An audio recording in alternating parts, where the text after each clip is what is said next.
Let's fucking go. We about to go big. Kill him with the PrizePicks. Let's fucking go. We going out blazing. Let's get hunting. This is population. About to go big. Kill him with the PrizePicks. About to go big. Kill him with the PrizePicks. 24/7 researching, it's all a fantasy. But if I make the right plays, it pays automatically.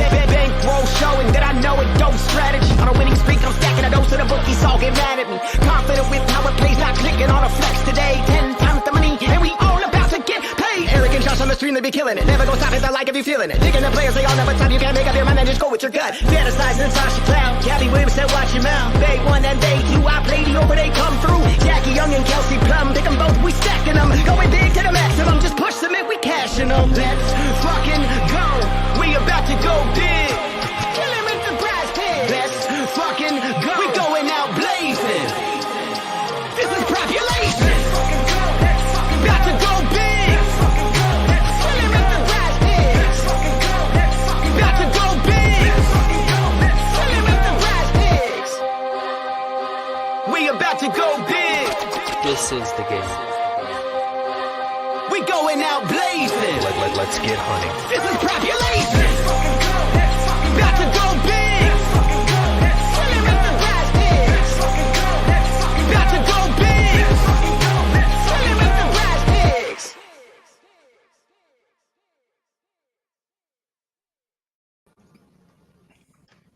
What is up, crew? It's Tuesday, September 6th.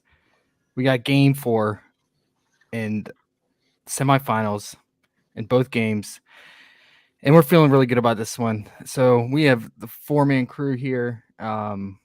We have usual Eric, Vince, and Tito we trust, and good old Cade, man. I'm here, man. How we doing, fellas? Good. Good day. It's gonna be a good night. It's gonna be a real good night. Oh yeah. We've been feeling good about this slate all day long. And Sunday treated us well. Yeah, I was gone all weekend, but me and Vince broke it down on Friday, and I feel like our predictions were pretty spot on, and the crew helped carry the load over the weekend, and everyone seemed to hit pretty well, except the one blemish, the one witch of the night was Tina. I think this is a bounce back night for us. We go back to what we did, our process on Sunday, and just eliminate Tina from our player pool completely. I mean, I could see her coming out and crushing the PR, but good for her. But I said at the start of the series, I said Tina was going to be the wild card for Seattle because we just her minutes are just not guaranteed. Just because Ezzy just sits in the wing, and they can go to Ezzy when they need her in different situations like defense, and we've seen it all into the season when Tina's joined this Seattle squad. Her minutes are never guaranteed, even if she's playing well in the first half. She can just lose out on minutes due to Ezzy, and just go ghost mode, which she definitely did in the second half. But yeah, other than that, it was a great weekend for all of us. Trying to forget that Tina. That was just What are you guys' thoughts on that, or we just completely erase it from our memory? What's it to say? I mean, gosh. It You, is we what saw it people were marking green and everything after 3 quarters. And it was fun in the chat. We're like, there's no way they don't put her in now. And the next time out, same thing. And she just never came back in until last time. And then I see, oh, she's shooting free throws. I'm like, we did it. But after it went to overtime, I knew it was slim. It was the fact that she didn't even do anything in like OT. Like, you had so many opportunities to do something. Just grab a board, an assist, something. But it is what it is. There's beats like that. It's Tina Bina, so we know how she is. Yeah. It's that New York state of mind. You just forget about it. If you like her again, you play it. but I think PrizePicks did this a favor and They they even juiced her. raised her. Yeah. Yeah, exactly. So I think that is a huge favor. So I'm Yeah. staying away. Yeah, I think Seattle's kicking themselves for having Ezzy in at the end of the game there because she gave up that layup to Jackie to send it to overtime and cost them the game. I get it though. I mean, she was probably, like Sue said, probably just trying to avoid fouling and Mhm. let her get that layup, but that was inexcusable. I think Tina would have been quicker and better defensively on that last play, but what are you gonna do? Yeah. Well, we'll let chat roll in. And let's just start off right away with the first game, starting at 8 p.m. Eastern. This total has just continuously gone down, implied total, every game, and rightfully so because the field goals percentage and shooting, and especially third-rate shooting in the series, has been awful. But yeah, it's all the way down to 160 points. And again, it's in favor -1 for Connecticut. Must-win game for them. If they lose, they are done, and this squad is probably blown up.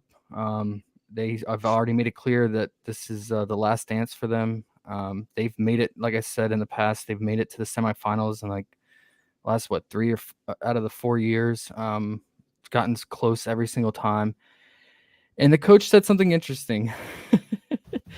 The coach said, That was fun. was this Kurt? He said, if they keep missing layups, they're gonna get me fired. Now that's something you don't want your leader and coach to say in public.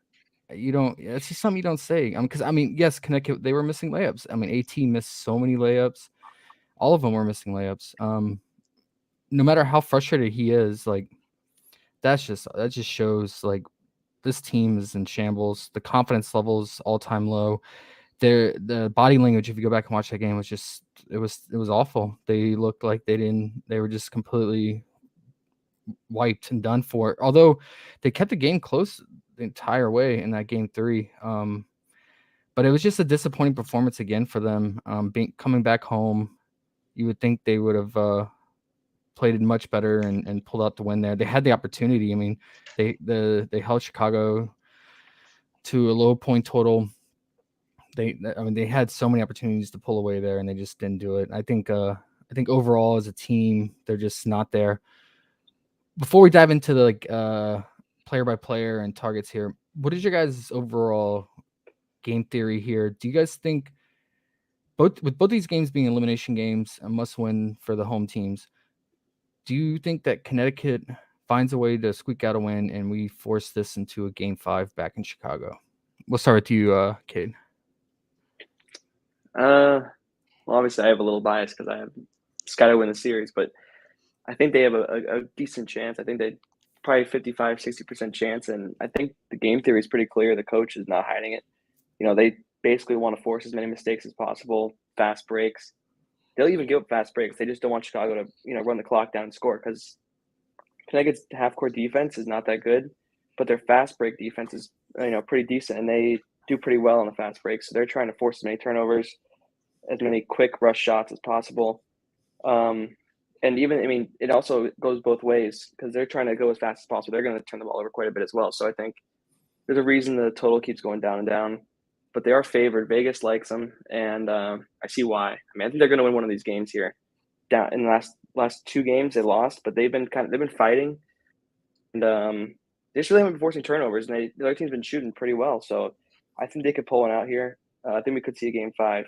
But with that being said, I think we haven't seen Copper really show up, and we haven't really seen a big game from either of Quigley or Vandersloot. So I think they could play a big factor in this one and push out a distance, but we'll see.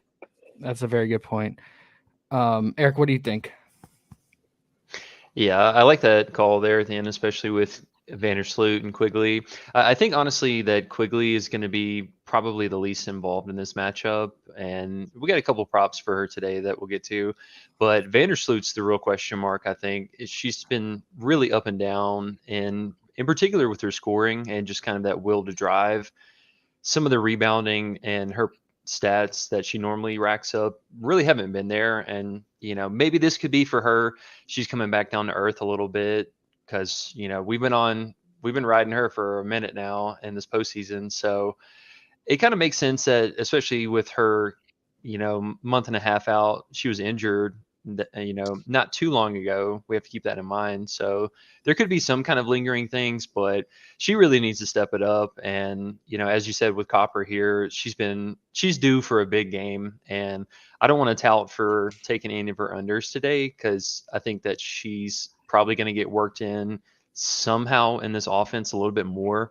But on Connecticut side of things, they've got to land these shots. Like, I mean, honestly, no excuse for some of these under the basket shots that they're not making. They're really having to rely on, we saw last game, Courtney and even Heidemann. They're holding the game up really well in the first half, and the problem is we're not seeing them at all in the second half. So Williams in particular, complete ghost in the second half. And every game, I don't know if you guys are doing this, but I'm getting a small heart attack taking her unders, because she starts off so hot every game and then just nothing, like absolutely nothing. So that's something that's got to be addressed with the backcourt for Connecticut. I'm not even really sure what to say, because last time Dejanay came in, played awful, had 3 turnovers. The coach was so pissed. I mean, took her out immediately after that 3rd turnover. So we could see Sims for a fair extended run here. And honestly, they could just go with the usual starting 5 plus, excuse me, plus Brianna. And I really don't think we're going to see much of the secondary pieces here.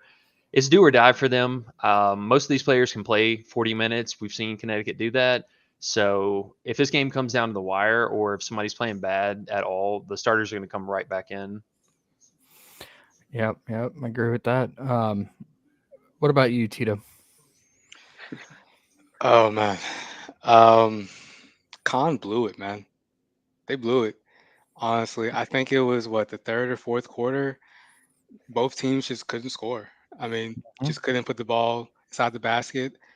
I think despite the loss, Con was successful because, just like you said, they held Chicago down to 76 points. I mean, that's what they want to do, limit the points as much as possible. And I think Chicago shot 24% from 3, 37% as a team. I mean, this physical series is wearing on Chicago. Yeah. And you can see even vets getting frustrated, just like Candace, like with that cheap shot from AT. And I do think Khan takes this one. I mean, like I said, they definitely accomplished what they wanted to. They played their style of basketball. The only issue is that they just couldn't get shots to fall. And that was a big issue, but there's also a reason for that. I mean, Chicago's putting 3, 4 big bodies inside the paint, forcing for Heidemann and Courtney Williams and Sims and everyone to shoot from the outside. And your only real consistent shooter is Heidemann. That's why you see her just stepping up, and she's getting wide open looks because everyone's committing to inside the paint, because they know that if JJ gets going, if AT gets going, if Bonner gets going, Bree gets going, then it's over. They can't stop that once it's rolling. So I think we see a close game. I think we see a similar approach from both teams. I think one big note to point out is the turnovers again. And Khan has 17 turnovers. You can't win the game with 17 turnovers and you're not scoring the basketball. You just can't win a game like that. And I think Chicago had 8 turnovers. And a lot of Chicago's reduced turnovers was a result of their game scheme. They said, we want to play a different style of basketball. We want to play our basketball. We don't want to run up and down the floor. We're not trying to do all of that. We want to slow it down. We want to play half court offense. We want to move the ball from inside out. And that's what they did. And I think you saw a lot of trickle down effects. I mean, you saw Emma have 6 assists. You saw Quiz, even though she shot horrible, she shot 7 threes. And a big part of that is because they're moving the ball so much. And Khan just has to find a way to continue to put that pressure on them, but they have to hit some shots. They have to hit some shots, especially JJ.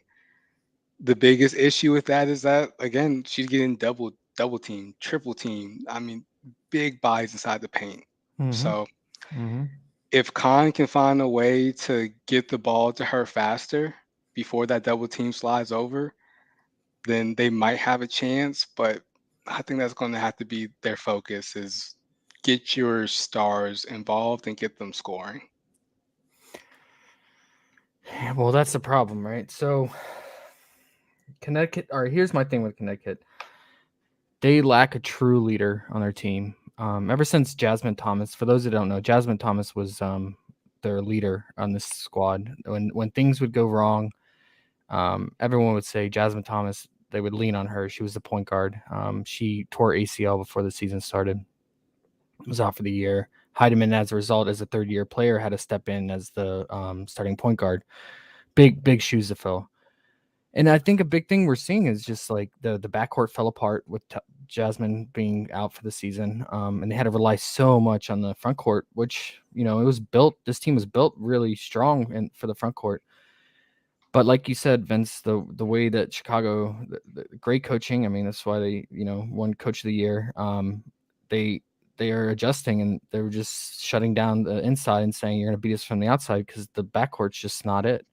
And without that leadership and someone to rely on, because it's not JJ, I'll tell you that. And AT, I mean, the way she played that last game, confidence has to be all-time low. She just played awful. There's no leader. And I always say in playoffs, especially semifinals, you get closer to the finals, it's all about championship DNA and experience. And Chicago has it, right? They have that DNA. It's in them. And I just don't see what Connecticut can do here. I mean, yeah, they might squeak out a win here and force a game 5, but Chicago will handle them at home if that's the case. But I'm going to lean Chicago. I think it'll stay close, just how these teams have matched up over this entire season and playoffs. But just the way Connecticut is shooting just shows that their confidence is at all-time low right now. And you could just see it, like I said, in their body language in that game 3. They look defeated. And when your coach says you're going to cost them their job because you can't make layups, that just sums it up. That sums up the team. And the team's already said that this is it. This is the last time they're all going to play together. So they know team's going to get blown up. I don't know, man. Everything's just not going their way. So with that said, let's just go ahead and start with the road team here, Chicago. Let's go with our favorite targets here. Surprisingly, PrizePicks just reposted the same lines from Sunday. A lot of them for the secondary props, like the block, steal, turnovers, free throws, things like that. We have Candace again at 2.5 block steal, which I know is going to be a very popular prop today, and very easily could go up to 3 by before lock.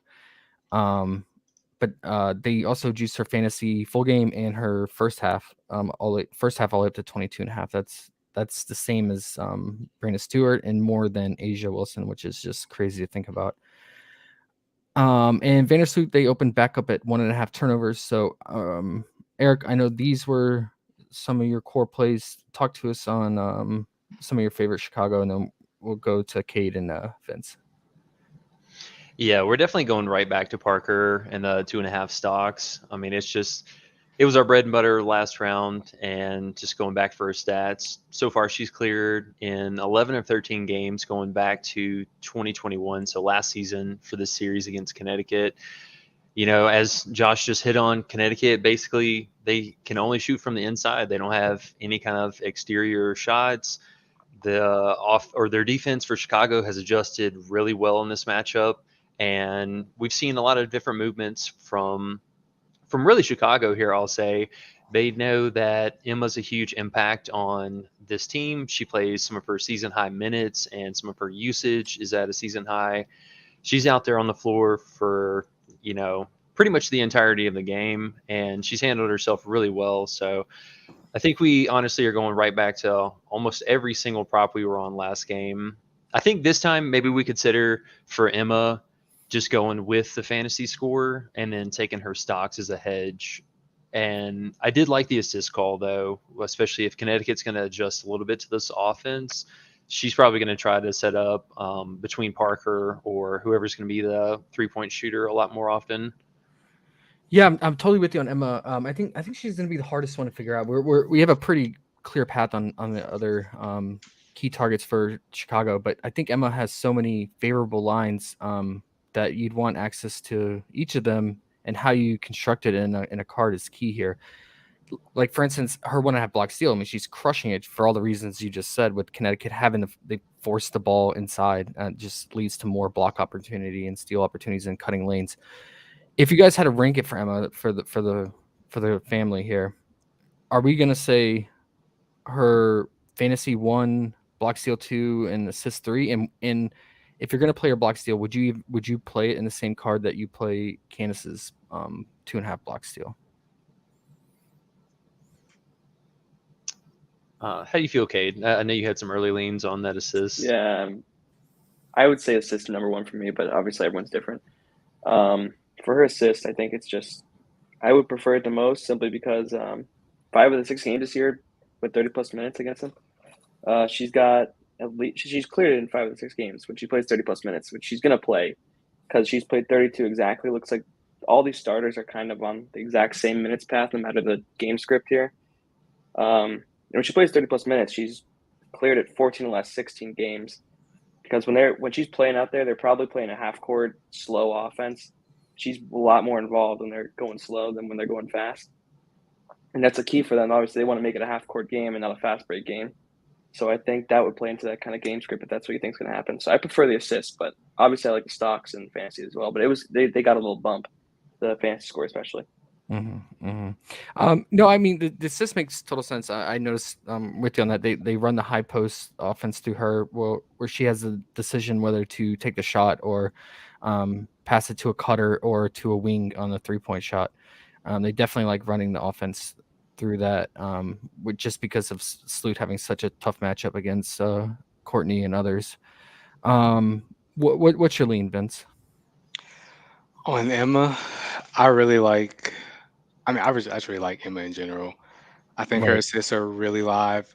Candace praised her a lot after the game, and she just kept saying Emma is such a smart player. Like, she's just one of the smartest players I've ever played with, and that instantly turns me into assists because that's what Chicago is all about. They're about moving the ball. They're about getting it to the open player. They're about hitting the ball on 3 sides of the floor to get the best optimal shot. And that's what Emma excels in, her and Candace. I mean, that front court can easily have what 10 to 12 assists, easy, without a doubt. Stocks, I think, is live. I like it, especially since it's not 2. You just have to worry about those stat keepers. But again, if she's going to get 6, then there's not really an issue there. And we know Connecticut. We know that they can turn the ball over a lot. She'll be in the paint where they're going to try to be battling, and that's just going to just cause inadvertent turnovers, whether it's AT or whether it's JJ or Bree or whoever the case might be. Like, that ball is going to be loose at some point inside the paint. So I definitely think that's live. But just watching her play, it's so funny because she's physical, but she's also finesse, and it's really beautiful to watch.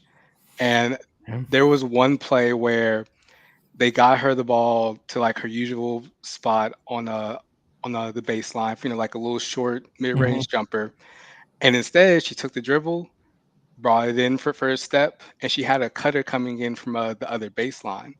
Easy pass. Don't know if they finished it, don't remember, but it's plays like that because Khan's gonna have to guess because she can shoot, she can pass, she can do everything. So I really like that assist call a lot. I mean, they're gonna have to figure her out, and if we can't figure her out, then Khan can't figure her out. Yeah, I mean, she has a 3-point shot too that She you have does. to respect for sure, and that's even more reason like to run it from the high post and on top of the key. Okay, I'm with you guys. I mean, I think maybe just equal exposure to her assists and fantasy, and then her stocks. It just always makes me nervous. I mean, she could clear that 1.5 block steal along with Candace's 2.5. But I just hate running stocks double up on a team on the same card. for sure. Just Yeah. how it goes. Is KFC okay? She was helped off after she took a knee to the ribs. I assume she's all right, right? Yeah, she was fine. She Yeah. cleared Okay. her point rebounds for me last game, so she's fine. Yeah, I know people are talking about her unders. Uh, KFC is the type of player, along with Candace and others we'll get to in the second game, that when they smell blood in the water, I would not mess with them. I probably just fade her altogether because of the matchup, but I would not do unders on her just because, yeah, when they're hungry and they smell weakness, they're gonna pounce. Quigley, they have her threes at 2. Now she's coming off a terrible shooting game. 1 of 11 from the field, 1 of 7 from 3. If she takes a little less threes here, can we go under on her 2 threes and feel comfortable? Is that a mid-tier play or a core play for you guys? Let me take that one. Did a little deep diving on that earlier. So she is so bad in this matchup. Like I can't even express that. She's so bad. All right, so going back to the beginning of 2021. So when these teams basically had the same look here, in this matchup, she's only gone over in 3 of 14 games. And in those games, while playing at Connecticut, she's only gone over 1 time. So horrible track record when traveling to Connecticut, like absolutely horrible. Love that under Yeah. today. Yeah, I think 2 is it should be 1.5. There's no way they should put it at 2 because I don't think she's gonna hit 3. She shoots 7 times, she could definitely hit 3 again, but they were letting her shoot because she was shooting so poorly. So if she hits 1, they're gonna clamp up on that, and I just don't see 3. 2, it feels kind of pushy, but she got 1 last game on 7 shots. So if she shoots 5 times, she might hit 1 again. So I like that. Yeah. I like it too. We've seen her in matchups that don't go well for her. She plays pretty consistently bad, like against Vegas. And then let's Azare. Let's talk about her. Her prop lines just continuously plummet. We're down all the way to 13.5 PRA, 18.5 fantasy. But she's last game 3, she went back to playing what we thought she would play in game 2, her usual 15 to 16 minutes. Can we go back to her PRA under? Her points are 8.5, which makes me a little nervous because she can hit a couple threes and maybe get some random putbacks. Is the 13.5 too low for you guys, or are you guys going right back to it? So a note on those minutes, we have to recall that she got some extra run the first quarter or that first half. I forgot if it was first quarter or second quarter, but whenever Candace Yeah. got hit in Yeah. the eye, Yep. she came out almost immediately, and Azra got like a couple minutes or something, Yeah, 2, 3, I think. and How did she's she have still 4 personal fouls in 15 minutes? Well, first of all, here's my point of view. She's kind of I'll like be a right back, guys. perimeter player in a big Yeah. body, So she operates on the perimeter, and she can't really guard Brianna or Jonquil. She just can't, and that's why she's getting less minutes. She's basically just in there to help Emma and Candace get their breath back because they're playing so hard so many minutes in this kind of matchup, physical matchup. They got to sit for like at least 5 minutes of the game usually. And a big thing the Chicago coach was saying, at least in game 1, when everything was still Mm. fresh and you didn't know if Azra was going to actually wake up. And he said, we really want Azra to be, the spark off the bench. We want her to be the microwave. That hasn't Yeah, happened. I can't assume that he's going to think otherwise this game. This series, and I think we've called it multiple times now, this series is too physical for her. This is not her series. She's a finesse big. She's a stretch big. This isn't it. Going against having to wear yourself down playing against players like Bree and JJ and AT, your legs are gone. Like you're not getting up 3 pointers like that. And if you do, you've seen her airball multiple times in one game. yeah. Like just awful bricks, and I think she's just gassed. I think she's doing everything she can to keep up with the physicality. That her offense has just taken a complete backseat. Yeah, Yeah. and that's where we see Emma get her extended run too, and her usage Correct. bump. Azra just can't do anything. She's not big enough to stand her ground with the physicality that Connecticut has, and her 3-point attempt is just so slow. It's like taking a volleyball lob. Like anybody can run up and defend that, and they've been leaving her alone to shoot it. Like they're leaving the chance open and taking the chance on just getting the rebound. And we've seen the offense or from the transition, Connecticut just lets her take the shot and they're immediately back on offense because they know it's not going to hit. So they're just setting up for the next play. And not only the foul trouble, but she's been turning the ball over a little bit too. So I think maybe she gets a benefit for having some stock upside. But as far as PRA, she got 15 minutes last game. I think she's going to see maybe 12 minutes this game. It's going to go down to the wire. We've seen it all year. The series comes down to the fourth quarter. So unless somebody gets hurt or, Connecticut's playing dirty and something happens, she should cap out at 12 minutes tonight, and she's not a point per minute player. Yeah. Right. Yeah, you Yeah. make a good point about the rebounding. I think Azra, she doesn't really rebound. She's not a physical rebounder, so she can't match the on Connecticut. So that's another reason why she's not getting as many minutes. She's not getting any rebounds. And Connecticut, their coach made a huge point. They're like, we need offensive rebounds. We got 10 offensive rebounds last game. That's good.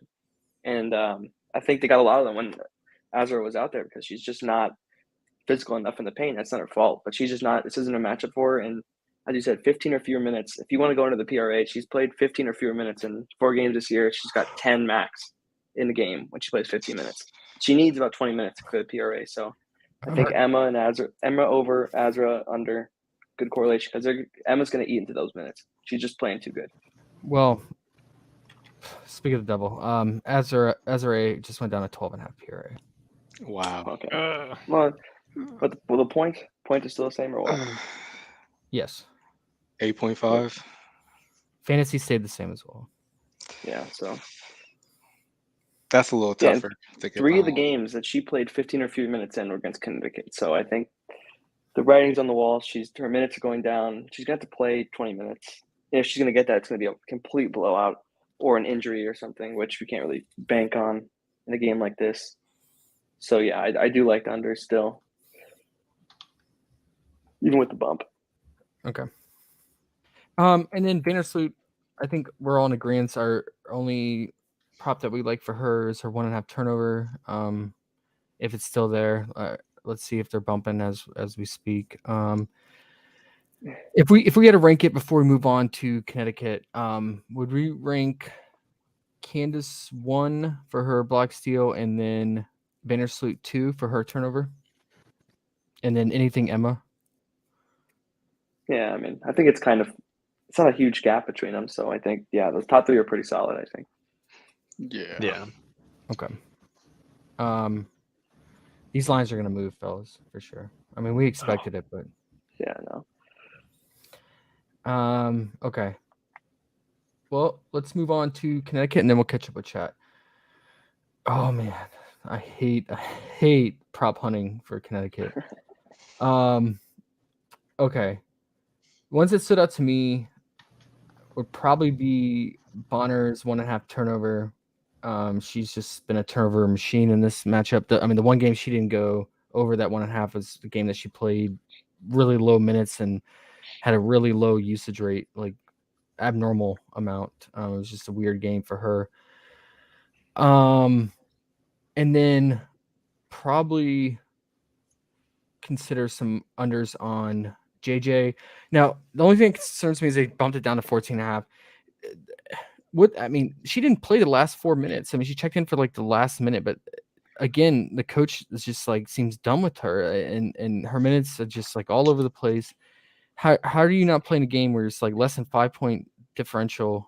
You're down like less than 5, and you're in the fourth quarter, and you're not in there playing. And Brianna Jones plays the entire fourth quarter. Tina just did that. Tina just did that, yeah. Yeah. It's just but I think I mean we've seen the range of outcome where she can in game 2 she can play a good portion of the fourth quarter, and she very well could here to because the coach needs to do something to try to win. So I'm probably going to get off that. But yeah, for me, it's just like turnovers for Connecticut, either Bonner or AT or others. But uh, let's see what you guys think on any other lines for Connecticut. We'll start with you, Eric. Yeah, I think honestly, I'm gonna go right back to Bonner with definitely the turnover, and I really liked her PRA today.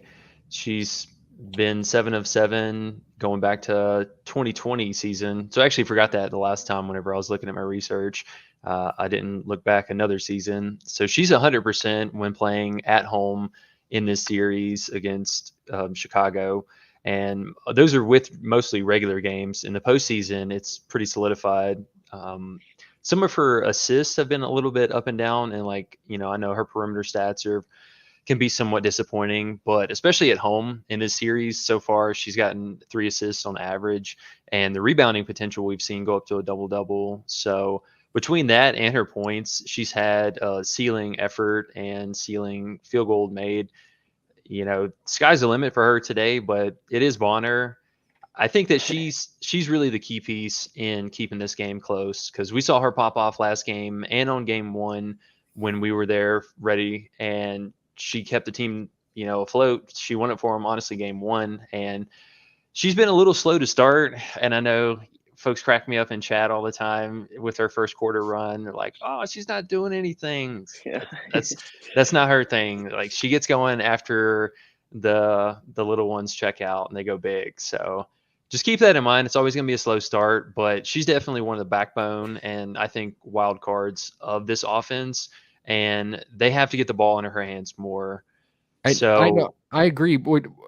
If you had a lean, do you like her first half 10.5 PRA since you're getting a discount, or do you or I guess now it's taxed because they just took her PRA down, bumped it down, or so do you like her full game 20.5 PRA more?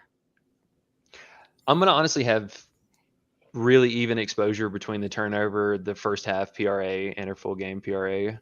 Okay, Like I like all three of them today. okay.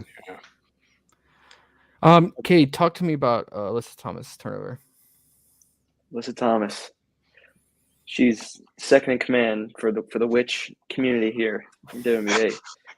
And at home, she's a turnover machine, absolute machine. That's what she does at home.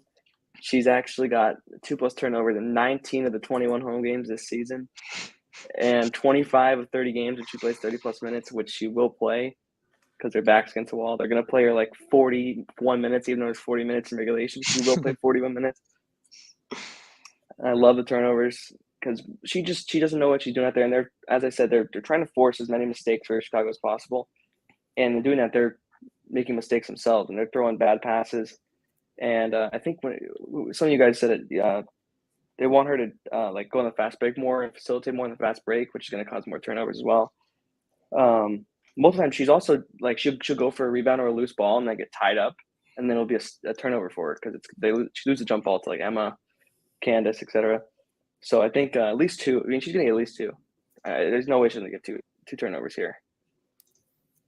All right, Vince, what are your favorite Connecticut leans so far? That's it, bro. That's it. That's it. I don't want to touch anyone else. I had slight interest in the young man just because her boards are down to 3.5. And I feel like she'll go try hard mode this game Oh, because yeah. that's just what she does. She tries very hard every second. But I don't like it. I mean, this team is messy. Just like they play, their props are messy too. The lines are tight, and I think where you can get value, you just take it and you walk away, and you True. don't even try to look back. I mean, JJ's tempting because she's just so low, but just like you said, that body language, man, that body language is just awful, and Chicago isn't allowing her anything.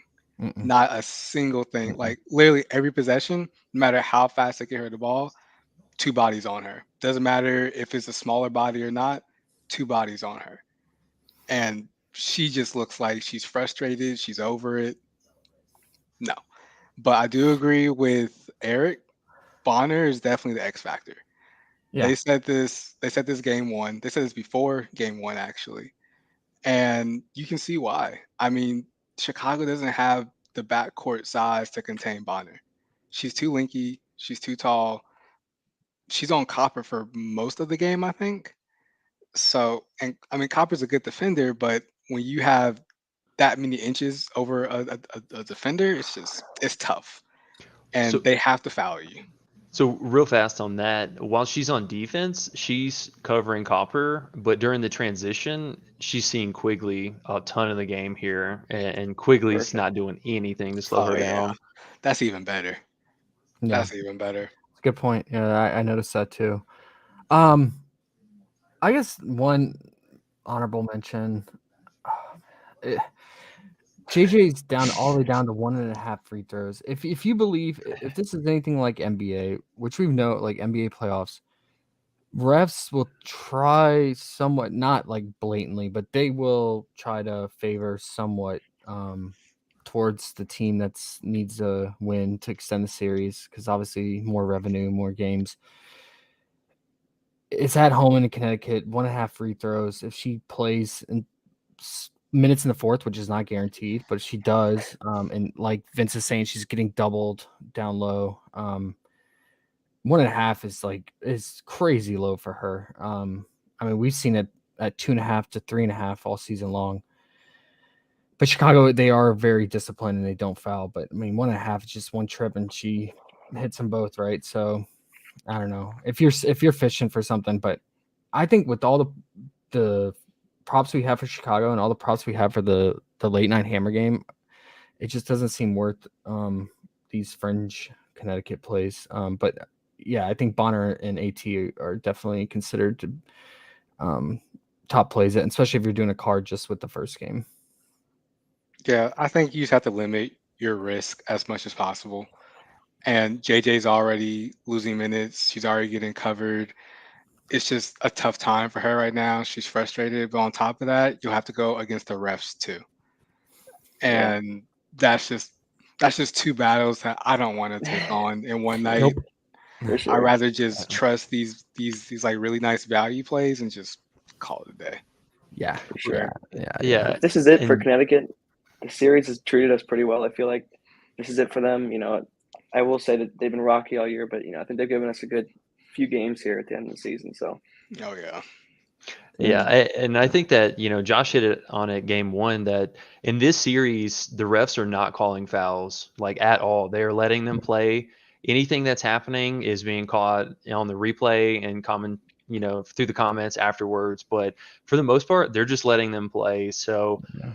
it's a fringy prop, no doubt, but you're going to need her to get an open pass to set up a shot before she gets swarmed. Yeah, For the team fouls. or offensive rebound and then gets fouled on the putback. Yeah. Yep. Yeah, but that's some really bad things working against us tonight, and so far we've been fading her, and that seems Yeah. like a good plan again. Yeah, I think we just fade. And same goes for Brianna Jones. I mean, Brianna Jones, she's shown flash upside in this matchup. Even against Candace, she's made and ones. At times looks unstoppable, but then will just like disappear, fade away. So I'm just gonna fade pretty much everything on Connecticut except those turnover props. And then, like you said, the Bonner PRA can be considered as well. Okay, before we move on to the late night hammer, starts at 10 p.m. Eastern. Let's catch up with chat, man. We got a lot of people in here. I like to see that. Major plays, yo, what up, man? How you doing? Everyday fantasy, what it do, gents? Glad to see you here, man. Brittany Talbot is in the chat. All right, let's go. Benjamin, let's ride. Yeah, let's do it. Henry, let's get it. Or Harry, what's up, Harry? Gordon, Senju Melawani, what up? Jeremy, hey, what up, man? Manny, got a lot of new faces here. I'd like to see that, man. I'd like to see it. Exit screaming, let's go. Hey, what up? Brother Ski, can the stars stay hot? I hope so. Hey, I mean, elimination games, anything's possible. I smell money on this slate as it screaming says. Yeah, we're feeling good about it. Hey, what up, Chitoa? The squad here today, going big tonight. Entire fam here. Yeah, all we need now are the bots. Please, I bots, know. show up, Please. please. Franklin said Gucci crew. Yeah, man, this is fun with all of us here. Obi, what up, Obi? What's up, boys? Let's get that bag. Yeah, we're playing the heist tonight. Best believe that. Patel said it's the lotion curse. Are we talking about our boy here? J Dreams? Yes, Yeah. sir. J Troops. Jermaine said, "What's up, fellas? Hope you all had a good weekend." And yeah, F Tina. Yeah, I know. Yeah, no. Aya said, "Con cooked. Thanks, coach." Yeah, Con's not looking too good, man. Not at all. Jermaine. Hey, what up, Jermaine? I hope you had a good weekend. Yeah, man. I recharged. I took a break, and I'm ready today. Decal. What's up, Prop fam? Hey, what up? Travis. What's up, fellas? Can't wait to see these fire picks.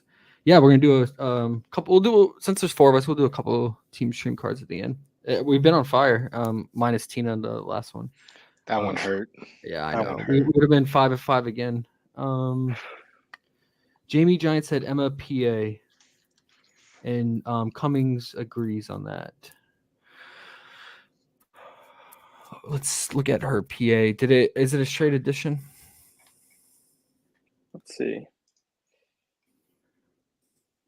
14.5. Full discount. It's a 0.5 Yeah. discount. Well, that Yeah, I mean, like- a lot of that. I mean, her points got juiced to 11.5.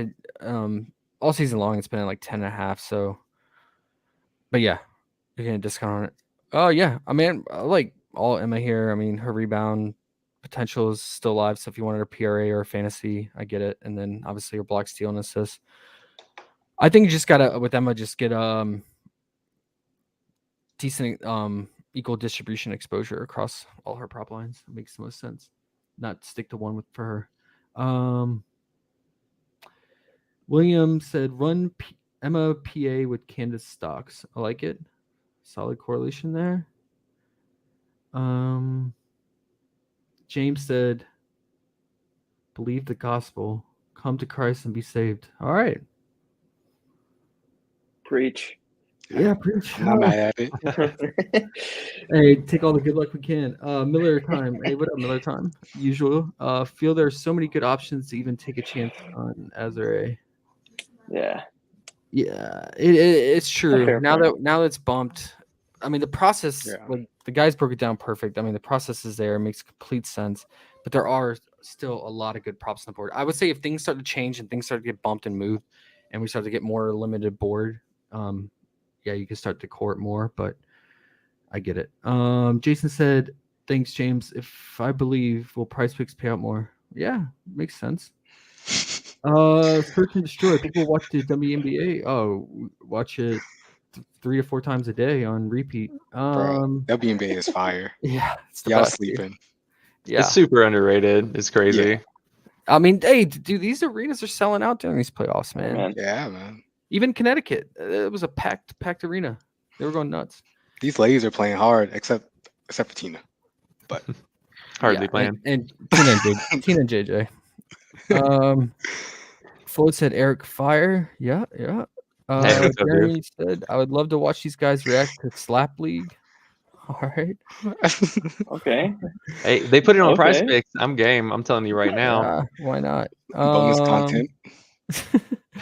Trayvon said props tight today. I think surprisingly we got really good lines today. No, they threw us a bone today, 100%. I thought we were gonna be fishing. Underrated said killing. Hey, what up, underrated? Let's go. Let's do it, man. RW, what up? Paul dropped the bomb on 5. Yeah, we'll try to nail the best one here at the end here.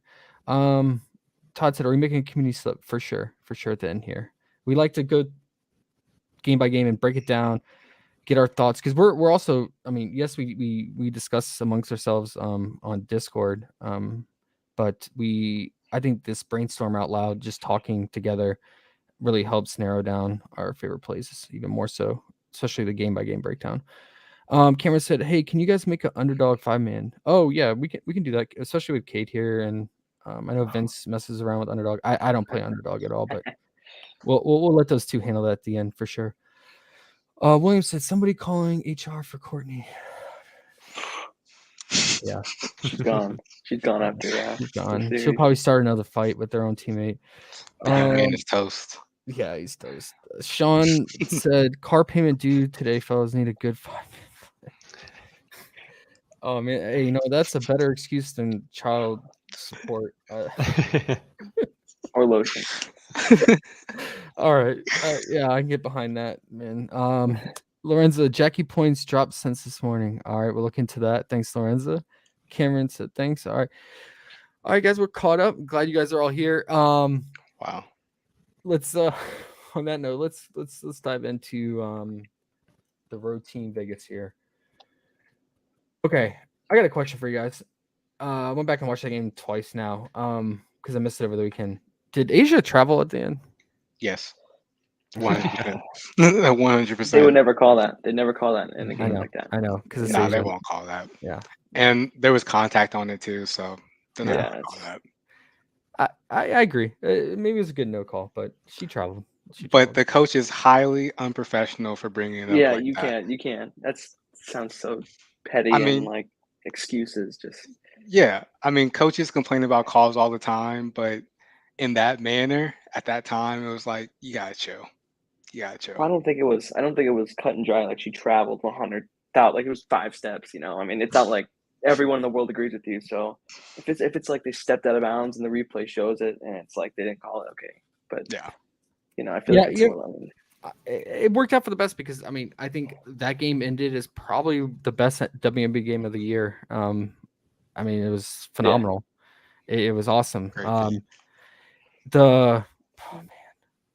So I'm gonna start off here, and then I'm handing off to you guys one by one. Let's do the same thing. I'm gonna hear all your guys' game theory on this game script, and then we'll go player by player.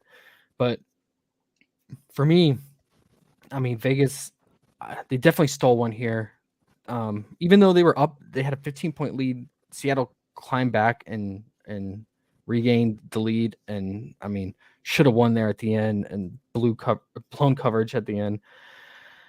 Now, I think there's two scenarios that can go here. Obviously, Seattle is either defeated and it's too hard to overcome such a defeating loss like that, or one, they come out even more angry and desperate because obviously they must win here. It's win or stay home for them. But Chelsea Gray. So she, in the playoffs, leads the league in offensive rating at 118. Crazy number. She's breaking records. Her true shooting percentage is 78%. Now, let me give you some context behind that. The average true shooting percentage in the playoffs is 54%. She's also, on top of that, shooting 62% from three. And these are contested threes, and she's taking almost 6 threes a game. So it's not like she's just taking 2 to 3 and she's averaging 62%. She's taking 5.8 threes a game. These are crazy numbers. If Vegas advances and she keeps playing like this, we saw Copper last year go on this heater and just tear the league up, and she won Finals MVP. I mean, Vegas could very easily win every single individual award per game. They could win the All-Star MVP, which was Plum. They could win the Commissioner's Cup MVP, which is Chelsea Gray. And then Chelsea could very easily, if she keeps playing like this, win Finals MVP. Defensive play. I mean, yeah, I mean they're stacked. This is crazy. I mean, Chelsea is playing. They don't want to stop her, man. Seattle's not. They're not making a good enough effort, in my opinion. So my thing is, okay, we've seen this in playoffs. We've seen elite players, when they get on a roll, they can't be stopped. But we've also seen this series. At some point in the series, the train stops, and they shut them down for a game and tighten things up, and maybe the series gets tied up here. I'm on the fence, but I'm leaning just to continue to ride Chelsea, and she's going to carry the team. I mean, she's playing phenomenal basketball. If you watch the film, I used to hate on her as the black hole, but Still I mean, is. 12 assists last game, and the way she's scoring and the shooting percentage. I mean, it's jeez. Yeah. And one turnover with 12 assists? She had a bird Yep. game. Ridiculous. Yeah. Absolutely ridiculous. I mean, yeah. I mean, so I'm gonna say that. So here's my game script theory, and I'm gonna pass it on to you guys. I just want to get that off the chest there. I'm gonna say that Seattle fights back. Like I said, I think Vegas. I think they stole it there, even though they led majority of the game. But a lot of that is just Chelsea shooting lights out from three. I think we expect a bounce back for Seattle here. They're gonna be even more angry, and Bree is not gonna go down without a fight. And same with Jewel, and especially Sue on her potentially last game of her career. I think Seattle pulls off the win, and I think we go back to Vegas, where Vegas potentially beats them in a game 5. I think I will say that Vegas's small ball unit is destroying them. Seattle has no answer for it when Raquana Williams is out there playing with them, and that small ball unit, they're scoring over almost 11 points in 9 minutes with her on 11 more points than Seattle in like 9 to 10 minutes. So I think it's just scheme. I think Becky's doing a great job coaching, and I think it's just a tough matchup for Seattle. But I think they could squeak out a win here. We'll start with you, Vince. What is your game script theory on this game? Oh man, I think we see something similar as last game. I think like we called it before the last game too. We said the small ball was working. They're gonna go right back to it, and it's working perfectly. Like the whole reason they even were able to get it to overtime was because of that small ball. The spacing just opened up the floor completely for Jackie, For and it's sure. done that all game. I mean, all the series. Crazy part is this lineup has only played, I think they said 14 minutes together Yep. in like regulation, like regular season matchups. So that's crazy that they can just come out here and it just works. But it's a testament to the talent they have on that team and the players really uplifting like each other. I know Williams after the fact, like during post game, um, everyone's asking her like, how do you get your confidence even though you're not hitting your shots? And she just said like my teammates just told me to keep shooting, keep just being aggressive, and I think they go right back to it. I mean, she's not hitting her shots, but she's a threat, and you know that if she does start hitting her shots, that it's game over. They can't really double, they can't really clog the paint. Just open up so much space for Asia. It's just absolutely ridiculous. I I just don't really see it being different. I don't really see Seattle being able to change anything, honestly, particularly on Gray. I don't think they can change anything to like defend Gray. And the big reason is that the switches. She constantly gets on the smaller defender. When she's on Lloyd, is barbecue chicken. When she's on Sue, is barbecue chicken. Even on Gabby, she was hitting her little like fadeaway mid range, and we Mhm. thought that Gabby was going to slow her down. She had a better game. That I, scissor shot, man. It's that scissor fade. it's crazy. It's absolutely crazy. But I don't think there's anything different here. I just think it'll just be a heavyweight battle. I just think it's just Yeah. going to be about who can put the ball inside the bucket, despite the defense. Yeah, I mean Seattle. They like I said at the end they had it there, and then and then when it went to overtime, they were totally gassed. They were toast. They had nothing left in the tank, so it was an easy pull away for Vegas there. So I feel like Seattle, they can't fall behind again like they did No. in Game 3. They got to somehow get a lead and cruise from there because they exerted everything to get back in that game. Um, Eric, talk to me on what you predict for this game. Yeah, I think that Seattle's going to come through for us today, and this is almost assuredly going to a game 5. I mean, we've seen it all year for these really, competitive events that they've been going the distance, and there's nothing going on Thursday except for baseball. So in betting sports world, like it would make all the sense in the world that we get not only a homecoming game for both teams, both 1 and 2 seed teams, but being able to win that in like primetime fashion with no other sporting events to compete with that. Like, yeah, we're going to game 5. Do you agree, Cade? Got a lot to say, man. I got a lot to say, and I'll try to condense it. But I just when that game ended, I thought to myself, that was exactly like 2018 Finals Game 1. They had the game won, and they blew it. And in overtime, you could tell they knew they blew it. And post game, you could tell they knew they blew it. And the coach is not even answering questions like normal. She's like giving half answers, blaming the refs. I mean, I think their team is in disarray. Maybe they got it together yesterday in practice.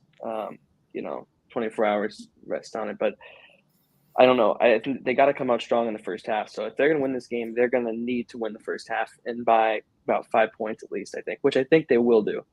I think we're going to see a close game like we've seen all year between these two teams. But I think Vegas is going to win. I think Vegas is going to win, mostly because they're too stubborn, Seattle, to change their defensive system. I mean, after 2 games, I was like, there's no way that they're going to possibly keep the same defense. Let Asia drop 30 points again, right? Let Chelsea shoot 70% again. No way. They kept doing it.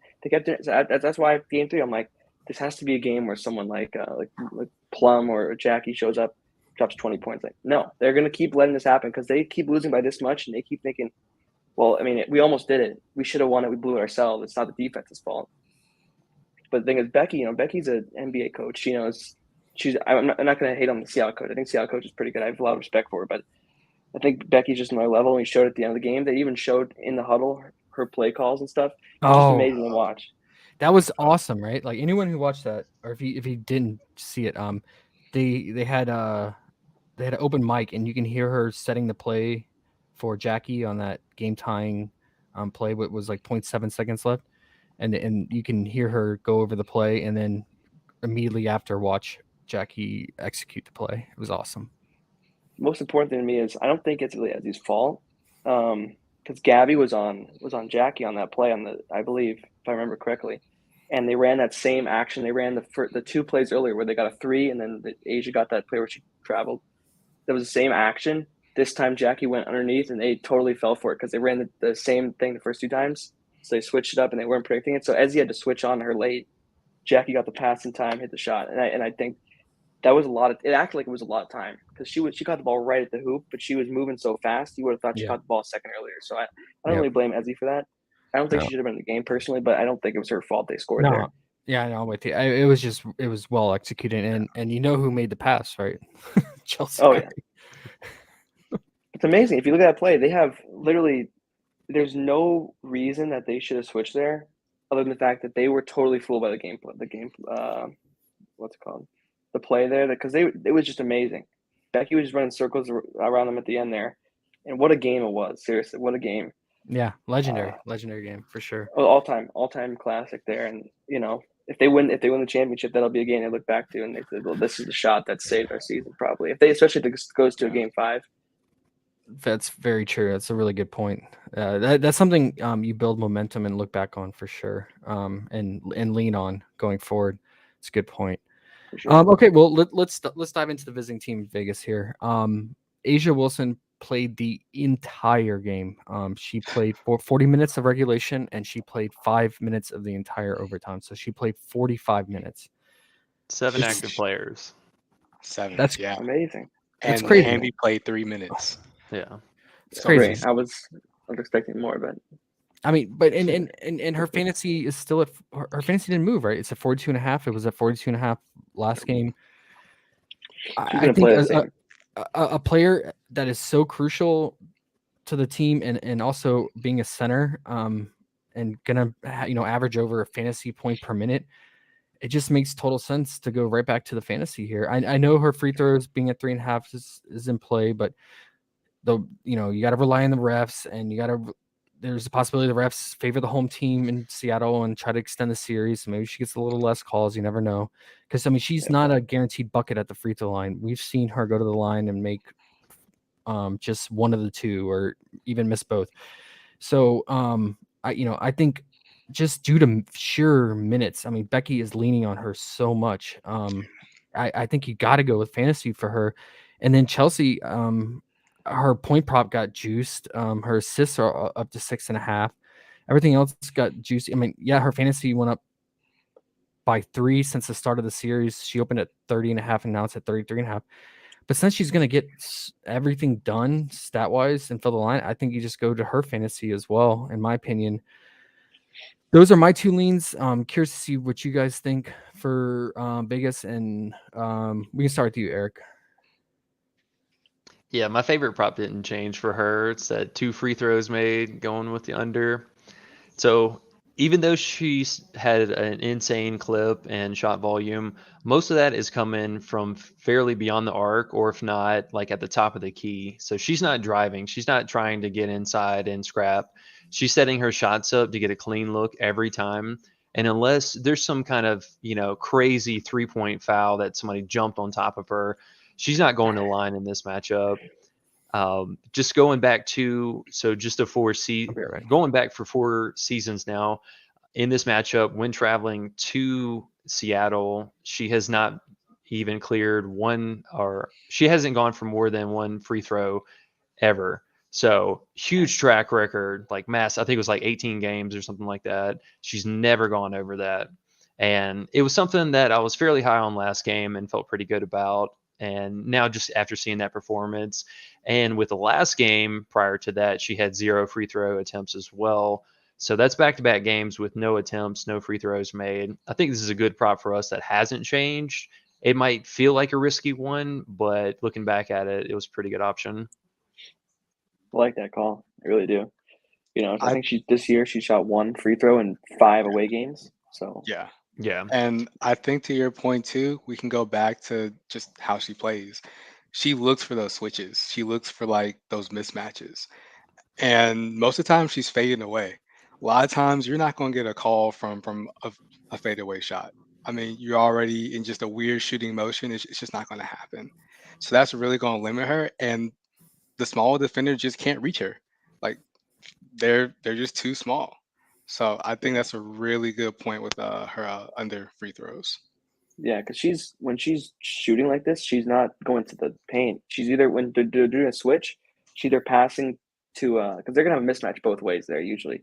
So they're going with Asia or Stokes a little bit.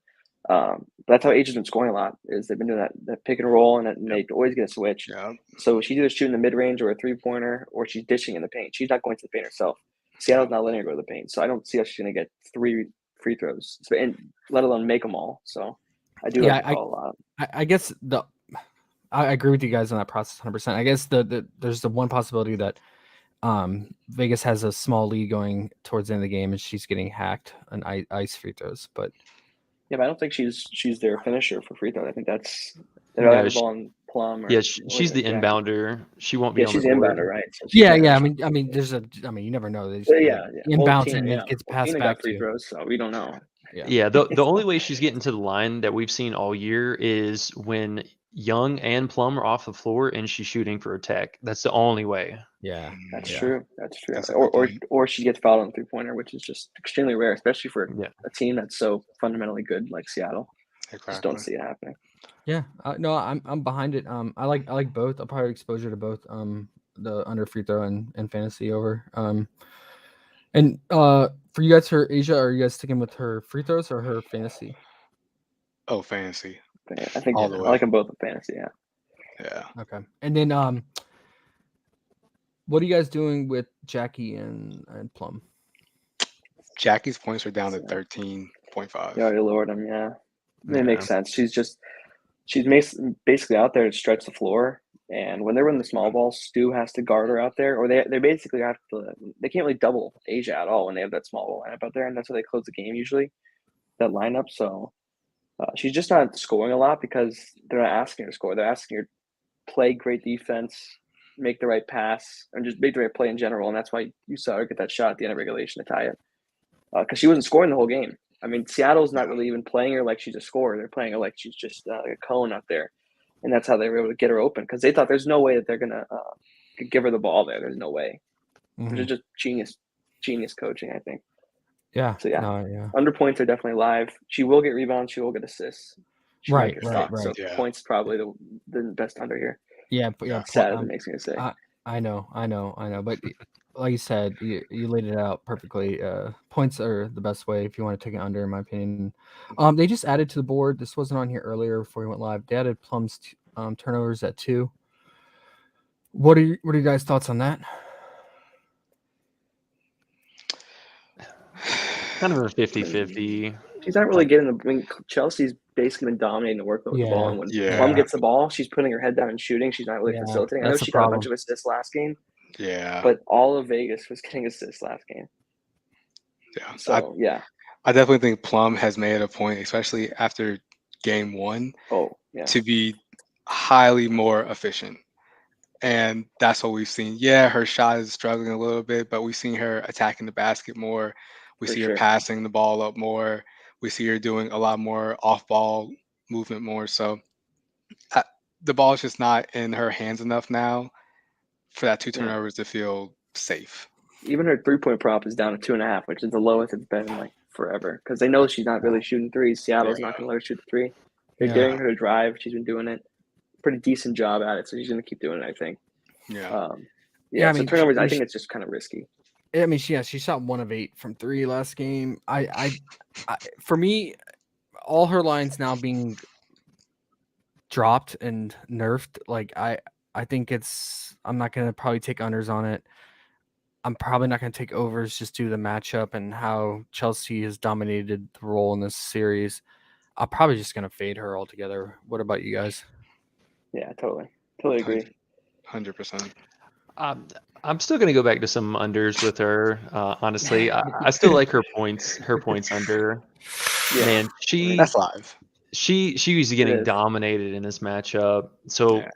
I did a pretty extensive little breakdown of it yesterday of just this game, and it pretty much paints the script that she's had in the series this year and last year.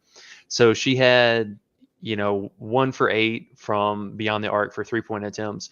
But in general shot range, any shots that she took from 12 feet and beyond, she was 0 for 4. So from basically outside of the free throw range and beyond, she was 1 for 12. And her scoring was very efficient, but everything else was under the paint and in the basket or underneath. She had 1 steal for a bucket that she lucked out on, and she had 2 offensive rebounds that she lucked out on.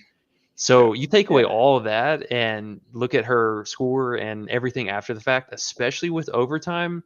Man, this is not looking good for her. And we know that Seattle is really tough on guards. They're focusing on her. Yeah, I mean, Yeah. getting the shots. She's making the shots. So, and Seattle doesn't adjust. I mean, I'm telling you, they're sticking by their guns because they think it's good enough. They lost the last 2 games, close games. I think they were winnable games for Seattle, but they're not changing their defensive game plan after 3 games. So after 2 games, 3rd game didn't even change it at halftime. So I don't see why they're going to do it again. So I think we're going to see what we've seen all series for this matchup on the Aces side of things. Yeah, Oh, I mean, guys. They bump Gray up. Just a Okay. fantasy. 34.5. Okay. okay. So crazy. They're taxing her heavily. On the book, I think her points are 16.5, and it's like 18.5 on PrizePicks, which is crazy. Because it's more accurate, I think, than the books. But yeah. Yeah, it just shows where the public is at. I mean, if you're right, Katie, like you said, if Seattle doesn't adjust and everything stays the same, then I totally get the Plum under. But there's just that slim chance that Those shots Seattle fall. sells out to stop Chelsea, and then Plum is left. She's taking the shots, somewhat open, and then she can get hot from 3, and then the 19.5 is so low for her. I get it though. The process is right. I just can't do it. I love her as a player. She's probably my favorite WNBA player. I'm gonna stay away, but yeah.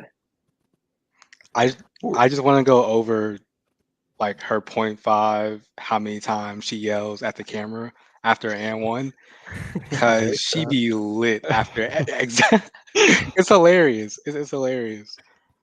But yeah, I mean, she's getting tough buckets. She's getting tough buckets. You see a lot of those buckets are her using her speed to blow by the larger defender, usually Bree, and just letting her ride her back and then using the rim to protect the ball. And you see that so many times from her. And I mean, it's tough. It's tough for her to get an easy shot off here. But Yeah. to your point, if they decide to focus on Chelsea and Asia, then that could open up some avenue for Plum. Yeah, I just it don't could, think they but I can just do don't it. see it. I just Yeah. don't see it. I just I- Yeah. they're struggling so bad with Asia to begin with, and Yeah. even on that one game that they lucked out and she only had like 8 points or something like that. She still was the focal point of their defense, and I just don't think they have the personnel or the will to really change that. Yeah. well, it's like Vegas adjusted. They got Asia her shots, and they ran small ball. Got Stokes off the floor after game one. Mm-hmm. It works, and I just don't see Seattle making the same adjustments. And you would have think they would have done it by now, but they haven't. So I don't see why that would change. Yeah. Obviously, there's an off chance they do it because back against Wall, they might be desperate, do something crazy. But yeah, I think Plum under is definitely live. I'm not super confident just because she's taking all the shots. She's still taking shots. It's just a matter of her making them, and that's what kind of scares me a bit. Yeah. Yeah. She's second in usage on the team, and that in particular in that last game she was first. It was her, and then Chelsea, and then Asia. Unreal. She's not even Yeah. playing that well. I know. Yeah. I know. Just the volume. It's scary. Yeah. It's scary. Yeah, but I get it. The process is totally right, so I get behind that, co-sign that. For sure. Let's move on to Seattle. We have Oh, One last prop Yep. real fast before we leave. Yep. Asia's first half points, they only bumped it up to 10.5. I think that is still such a smash. Yeah. She's gonna play the whole game, so she might tie her under the end. So Yeah. that's probably a good call there. it's a good hedge bet to her full game fantasy for sure. Yeah. I mean, did you see her stats in the first half last game? It was ridiculous. And She 19 shot like points. 19 points on like 8 for 9 field goals or something, So and efficient. 2 or 3 and ones or something. Just ridiculous. So Yeah, they made sure to really adjust the offense so that she was not taking any from beyond the arc if possible. She had 1 3-point attempt, and everything else was completely under the basket and mostly in transition. So fingers crossed we get that again. Yeah, she's getting left wide open on dump downs because they're trying to stop Chelsea in the perimeter so much. All right, let's move to Seattle. So obviously backs against the wall. Elimination game. If they lose, they stay home. It's over for them. And we know what kind of play. Oh, great! Her lines got bumped even more. So not surprising. oh great. Tiny. Brianna bit. Stewart. She's the kind of player goes all in and will do whatever it takes. She'll play the entire game pretty much tonight, barring any setback like foul trouble. But we have our models have her projected for 51 fantasy, and now her fantasy has gone up to 45. That's I getting mean there. it's getting there, 25's but fine. Yeah. her points are still at 22.5. That didn't get moved. I would say a lot of stuff are live for her tonight in this must-win game. She's gonna do whatever it takes. My first lean was fantasy, although now that it's gone up by 0.5, I still think it can be in play. I mean, 0.5, it's not like a crazy move on overall scheme of things. But I mean, I think she shot terrible that last game. Yeah. Definitely due for a bounce back here shooting wise. And her, She still but cleared it. yeah, but her rebounding went way up as a result of Tina playing less minutes. We've seen this happen where they switch off on rebounding and Tina playing less minutes. But yeah, she shot 9 of 19 and she only took 1 3. I expect her to take more threes tonight, like in game 2. And shoot probably better from the field overall. So if you want to pay that high tax, I would say, depending on your card construction, that the 22.5 points is still live. I think she's just gonna try to carry the team here, and Wow. I think Amazing. even with off shooting night, she almost still cleared it and didn't make Yeah. a single Yeah. three, right? And she didn't even get that many foul calls that She did have overtime though, so it's a little skewed. It's a little Yeah, skewed, but I that's mean, she still only made 2 of 4 free throws. I mean, in this series, she's That's true. making over 4 free throws in the games 1 and 2. She had 5 in game 2 and 6 in game 1. I don't know. If you don't want to pay the high tax, I want access to Bree here in this must-win game at home. She's just that type of player. So now that the fantasy's tax and it was already really high as is, I could get behind her her 22.5 points, or maybe even consider her points and rebound as well. Because if Tina continues to lose out on minutes, she's gonna have to get it done rebounding. We've seen that with Tina taking a back seat. Bree gets it done rebounding, but it also seems like when her rebounding goes up, her scoring goes down a little. They're kind of inversely related there. So maybe just sticking with her raw points here would make sense. And then before I hand it up to you guys, I have a gut feel on Jewel. Just listening to the pulse of the Seattle team, they really want to lean on Jewel. Obviously not only Bree but also Jewel here.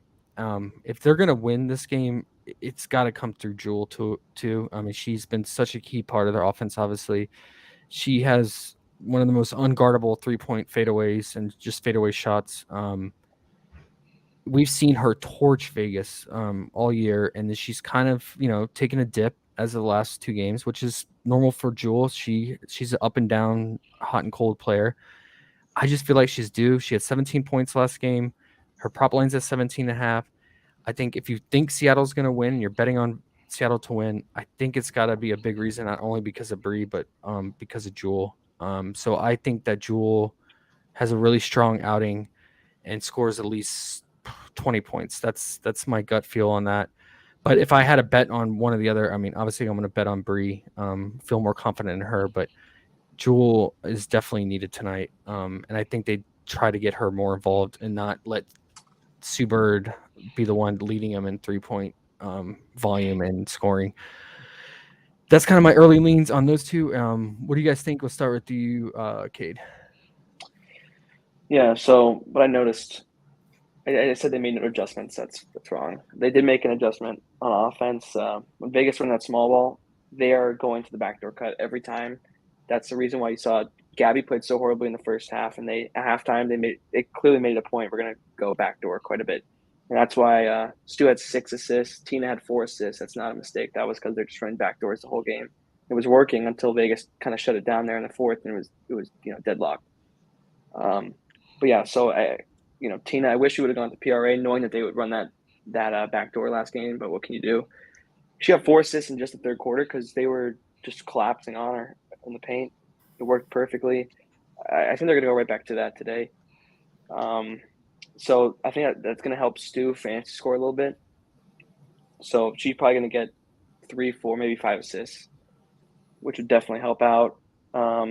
Let's see. Yeah, your gut feeling Lloyd. I agree. They're going to need Lloyd to win this game. They can't win this game with her shooting like she did last game. They can't. Because Sue had a pretty great game last time, and with basically a game winner, they still blew it. So they need Lloyd to step up. I think she's got to hit at least 3 3-pointers tonight. At least. Yeah. Well, back to your thing on Bree. They didn't move her PRA. It's still at 35.5, and it's an even addition line to her points, rebound, and individual assist lines. Do we just go with her points and then her PRA and just drop the fantasy since it's like so high, or just ride it out with the fantasy because I think she's getting stocks though. That's my thing. Right at home. Yeah, at home. And last game she had one really early and didn't get one the rest of the way, which I don't think that's going to happen again. She's going to play. I think at least she's going to match Asia. Whenever Asia's out there, she's got to be out there. They cannot let Asia out there, being guarded by Ezzy or Tina I think Seattle just ran like a pretty short lineup. So probably just those two. But she's a good defender, and she was giving them good minutes. But she's not Stu, and she's not gonna be able to stop Asia. I mean, no one can stop Asia, but Stu, at least it's a real competition out there, and both players know it. So they're both going to get 38 plus minutes at least. I feel like, if not the entire game. Easy. So I as a love the fan collective unit amongst all of us, because this is important. This is really important to nail Bree here. What is our number one prop for her?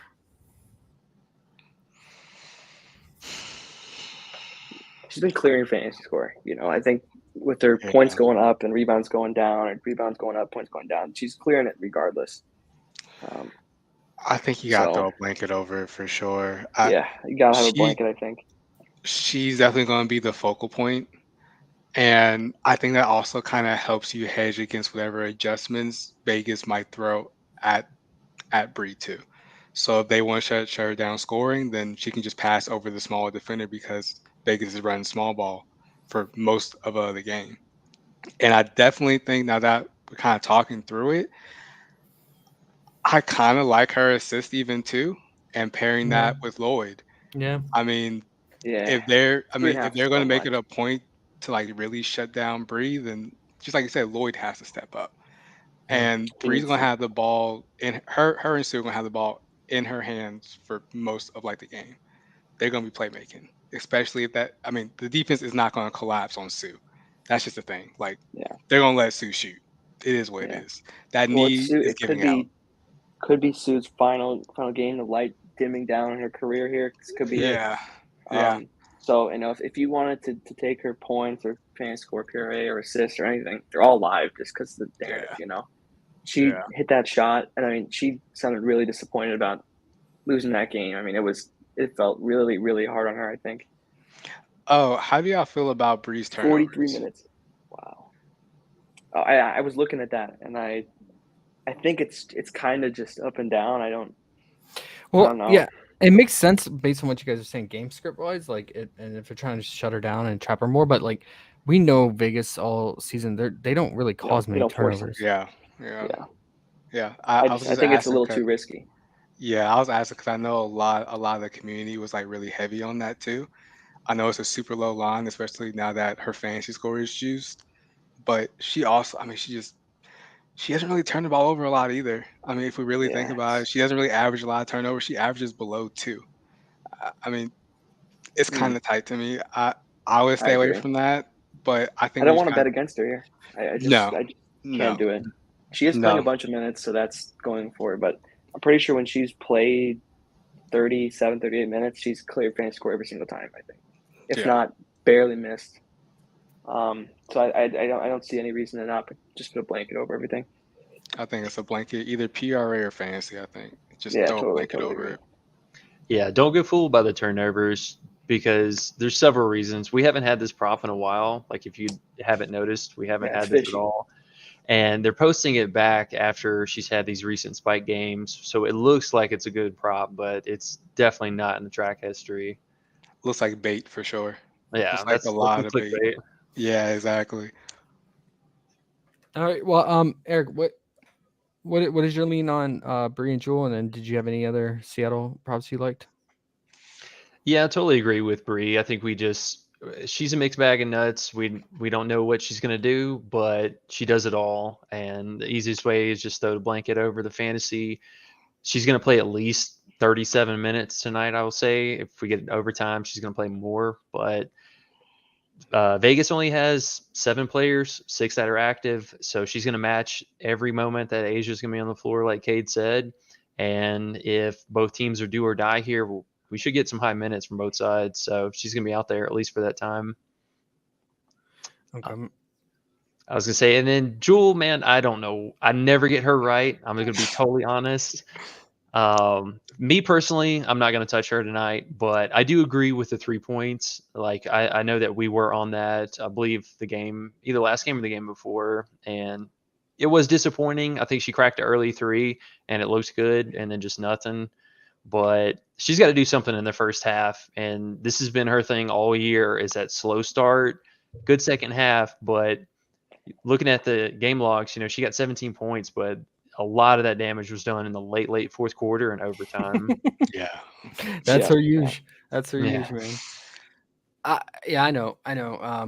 I feel like I had a good read on Jewel all season long, so I just get this feeling.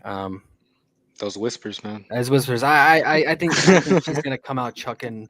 The last 2 games, she's not taking that many shots. I mean, yeah, game 3 she did take 19, but or she took 20. I mean, she's just due for a 1 for bounce back 7 here. is not- One of yeah, 7, it's like, not- yeah, that's not consistent for Jewel. We've seen And her. can I be honest? I think Vegas is more scared of Jewel than they are Bree. Oh, because Bree, Yeah. she's She's torched an X them, dude. factor. yeah, and Yes, she's and I full mean, X factor. Bree is Bree.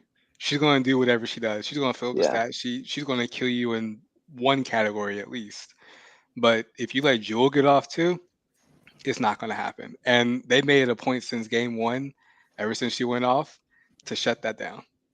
Yeah, I mean, she And dropped 38 points on them in the last game of the season. yeah, so I definitely think Seattle has to say, hey, look, we got to get Jewel the ball. You need to score. I mean, the only way to really create a more efficient offense, because they don't have the personnel. I mean, we saw Ezzy have to pick up the scoring load the first quarter last game, and that's just not going to happen again. We see Tina have a little spike scoring games sometimes. We see Gabby maybe hit a couple of backdoor cuts, but we don't. I mean, they just don't have They the need scoring. offense. They Yeah, they don't need have the scoring. offense, which is also why they're leaning on Talbot more now coming into off of the bench. I mean, they got to have some shooters. They got to have something out there. Yeah. And the only way to really open up the space for the rest of those players is Jewel. I mean, it's the only way. Facts. Well, no, I'm total agreement there. And speaking of those other players, before we wrap up and do our team stream cards here, what do you guys have anything for Gabby, Tina, or Old Bird? Tina Bina. Can't do it. Can't do it. All right, I'll speak on their behalf, I guess. I mean, we just got to goldfish that one. They put Tina as their cover girl for the Seattle Twitter today, so unless they're full of it, she's at least going to get that first half run. I do like the point that Kate brought up here, though, with her, and I really should have caught on to that and noticed this last game, but she's had her spike assist games in this matchup due to that scheme that they're running. So I think for this one, first half PRA and full game PRA are live for her. I still think that she intentionally missed those 2 free throws. Like I'm gonna say Yes. that forever. Like she wanted them to lose because She was especially so with salty. especially with She's the time that was double left. No, yeah, she's want to get traded. So, but I think that also Bird, her first half PRA is I think 8.5, 9.5. I need to look at that again, but she's been right there on the line, and Said a lot of 9.5. these, 9.5. This last Wow. game, she crushed that, and she didn't have any rebounds at all in the first half, and that's very uncanny for her. Just going back and looking at a lot of the game logs, some of the shots and shot volume have been a little sketch, but the assists and the rebounding has been there. So on a low end, even in the game that she only scored 2 points that entire game, she still had 7 PRA that first half with no points. So if we get any kind of even just a nudge of production here, she's had a really good history in this matchup. And if this is possibly her last game ever, I think she's going to, at least in the first half, be good for us. Yeah, she tends to, when she does well, she tends to play her best ball in the first half. That's very true. Because Bree and Jewel, they tend to start off slow. So I'm with you on that. And then what are you guys fading Gabby now that her lines have come down? Yep. Yeah. Player And doing business now, with her last game. Yeah, she started and now cooking that that second half. Yeah, Just exactly. backdoor cuts, Yeah. man. Backdoor Yeah. cuts. She was getting all of them. It got sweaty, man. It got real sweaty. Yeah. Man, give it sweaty. She needed what? 18. She had like 11, I think. So it's like for a minute it was like, oh gee. I don't think she really even played much of the fourth because No, she did. Tyler was just Ezzy. going crazy. She was just Yeah. I think we're gonna see more of that. So it's too risky now. They caught Yeah. on because we hit them too hard. All right. Sounds good. Well, with that, let's do our team stream card. We'll catch up with chat if anyone has any questions. And oh shoot, we only have an hour left, so we want to get our rank list out. Okay, let's start with Cade since he was a surprise guest. What you got for us, Cade? Give me 8 turnovers. I just think so safe for 2. So safe. Should get 3 again. And she's gonna have to facilitate more. She's gonna have to play more minutes. Must win game. Got to force some stuff. I think at least 2, probably 3, maybe 4, maybe 5. Because she's as you said, all time low confidence probably. Oh yeah, she's toast. It's gonna only help her turnover prop go over. Okay, Eric, what you got? Do we have the Parker stocks up there yet? We do not. All right. Or was that Vince's pick? I think I did that last time. It's okay. It's okay. I got more. Okay. We got plenty of plays. No, yeah, you did this last time to me too. It's just where the great minds are. That's all I got to say. We're all falling the same places. All right, Vince.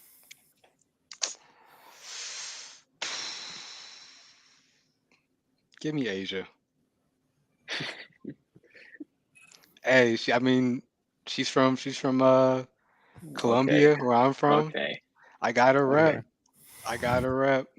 All right. I mean, they didn't use it at all, man. That's just ridiculous. Oh, that's disrespectful. She played the whole game. I mean, you raise Bree like on opening, and then you bump her, but you don't bump Asia.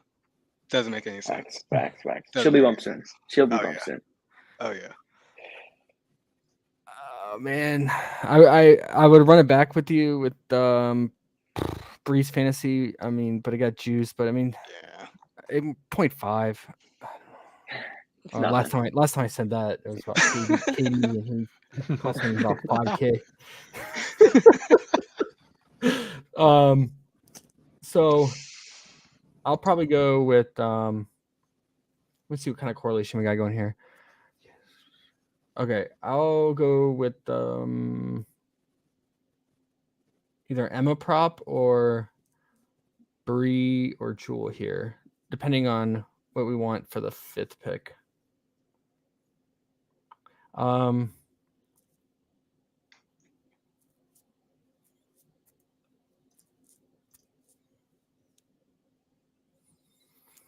Screw it. I'm gonna stick those whispers. I was about to say those whispers. I'm gonna do it. I mean, if you guys don't like Jewel, play Breeze Fantasy, obviously, but I just gotta feel that Jewel's gonna pop off. It's do or die, man. All right, so what do we want as our for sure? What do we want as our 5th pick? And we'll do one more for the team. You want to go with Bonner or something, Vince? I know we're pretty high on her today. Yeah, I don't know whether to go her turnovers or PRA though. I'll leave that up to you. I think you're more of the Bonner whisperer here. I mean, I think she's hitting them both. She's 100% going back to 2020 for both the props right now. So pick your poison. Well, here, we can do in this card. We can do one of the props, and then the next card we can do the other one. Okay. So let's go with turnovers because we have Parker stocks up there. Okay, let's do it. Makes sense too. If she's gonna clear her PRA, that means her usage is probably up, which means she'll probably be getting turnovers. So it all makes sense. She's good for 1 out of bounds every game. Yeah, definitely. Oh, we have AT turnovers too. Yeah. They're both going to clear it. Okay. All right. You can take it off if you want, but yeah, just. They turn the ball over like 17 times. Well, I mean, we can go with the PRA if we have. Yeah, we can go with PRA. Yeah, you can do PRA this one and turnovers the next one, I guess. Yeah, I don't want. Did y'all want to do full game? To be smart. Did y'all want to do full game or first half? Let's do it all first half card, because I know some people like that. So okay, yeah, I'm down with that. All right, so what do we want? Tina here. Yeah, I'll say it. Yeah, she's gonna get it. Okay. What was the other first half leans we had? Oh, Asia's points, right? Yeah. Subird's PRA. Or do we not want to pair that with Tina? Now let's hold up on that one. Yeah. Good old Sue. We get the Bonner in here again. Eric, didn't you like AT under points the first half? Yeah, I'm gonna go back to Jackie and AT's under points. Yeah. Hey, I'll give it up to Jackie. She's the second half. Yeah, I mean, it's not her fault though. It's yeah. just the game plan, man. If she was No, I at totally home, agree. no way She's I not. would take anything yeah. under. Absolutely Yeah, it's just not. Just the way the game's going, they're not going to let her shoot. They'd rather let Chelsea Gray shoot 70% on step back threes right in their face. So, speaking of which, you might want some of her. The what? Oh boy. Plum lucked out into a stock. Oh boy. She did, man. I had her under in one card, our first half fantasy. Even her points under. Yeah. She struggled real bad. Yeah, and yeah, she's yeah. at 9.5 still. Mm-hmm. Yeah, I say you can interchange her, Jackie, first half under points. All right, there we go. Let's catch up with chat, and I really want to have enough time to get these rankings out for us.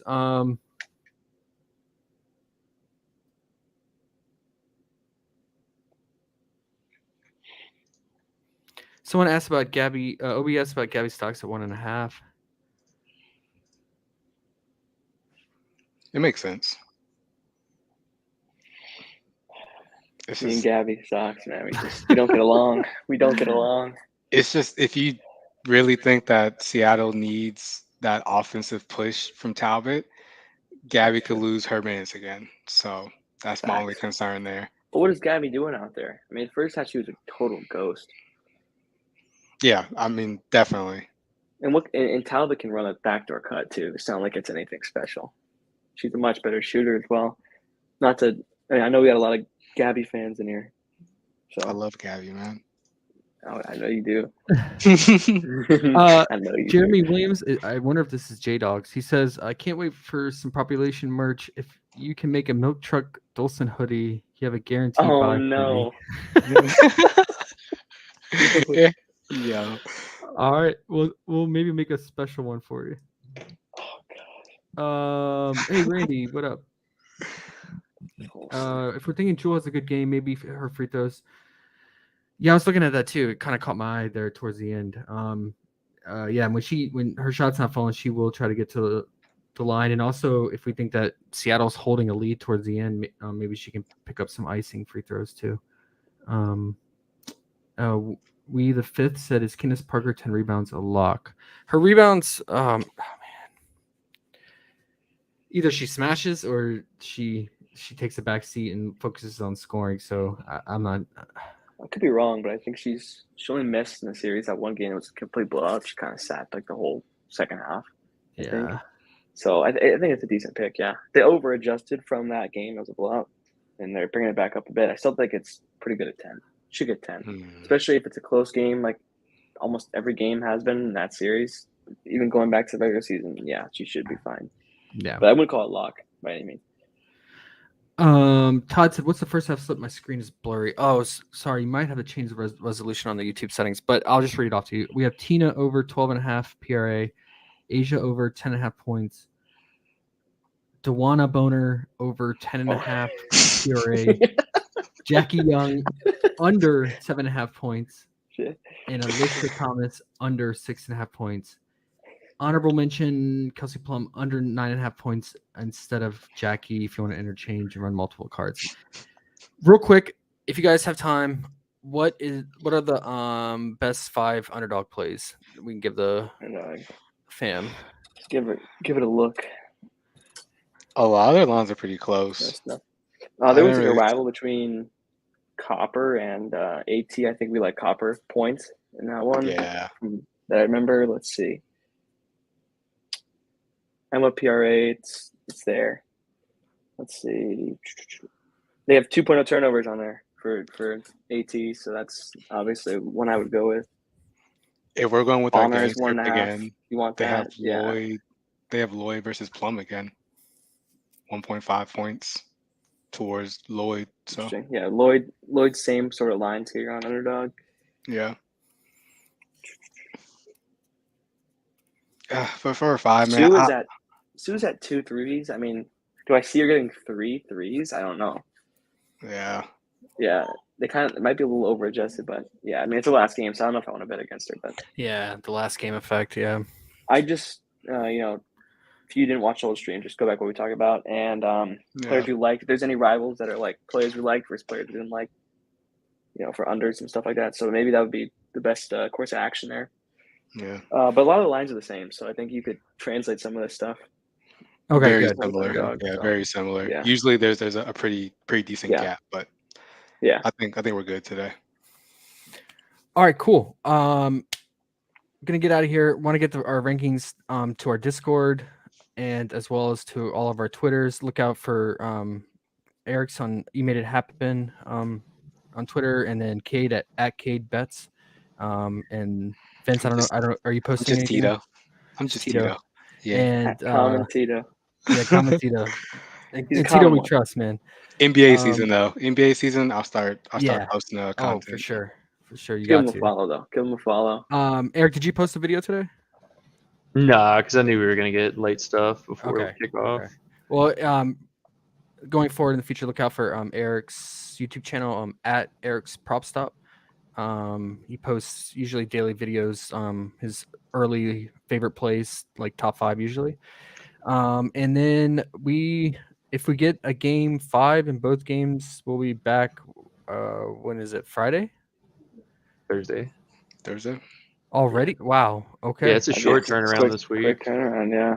Okay, so I think one of the two will go game 5. So Yeah. we'll still Yeah, I do think a so. stream even if it's one game for Thursday, since there's not going to be anything going on.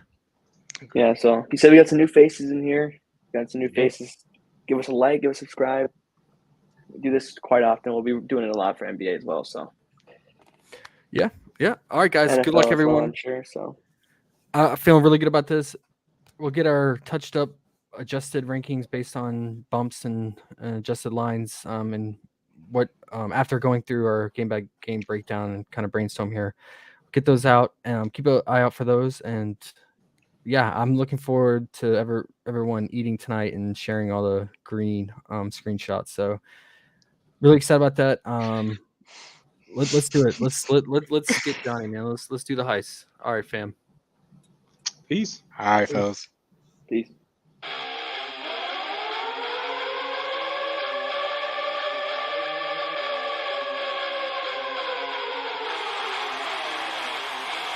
Let's fucking go. We about to go big.